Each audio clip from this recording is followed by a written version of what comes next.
Yeah, the only combined one I do is my circle. We'll try. Easy, just do my left, right, shallow, shallow box. You match and okay. Wiggle down, fix the guy, bridge up, and you get in the shallow box. That's all right. Just let people do that however you want.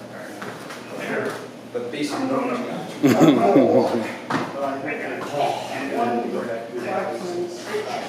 Get over here. okay, tuck your chin. Get on the solar plexus, right side, right foot up. Now, push out that leg, just turn away and run.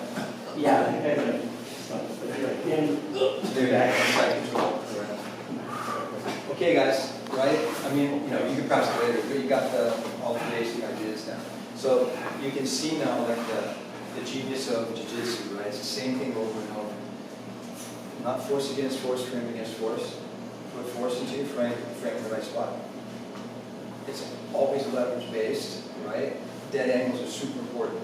That's the way you usually move someone to the angle that they cannot resist force. And you've already understood another concept if you paid attention. So once I trap his arm, why do I trap his leg? If you promise not to move his leg, I could just bridge him off. But he will put his foot in the dead angle. So how do you stop from being swept? You put a post in the dead angle, now you're stable again. So I preempt it by trapping his leg, right? So you can see how all these things that came into play. You can see like some Japanese guy, the Edo period doing it. He goes, hey, well, let's drop that leg first, right? And that's how it's been all worked out. It's the same theory over and over.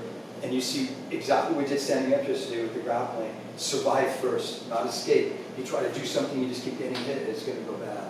I survive by getting my frame, base, right? And then I make that I bridge up, and now he can't really hit me hard.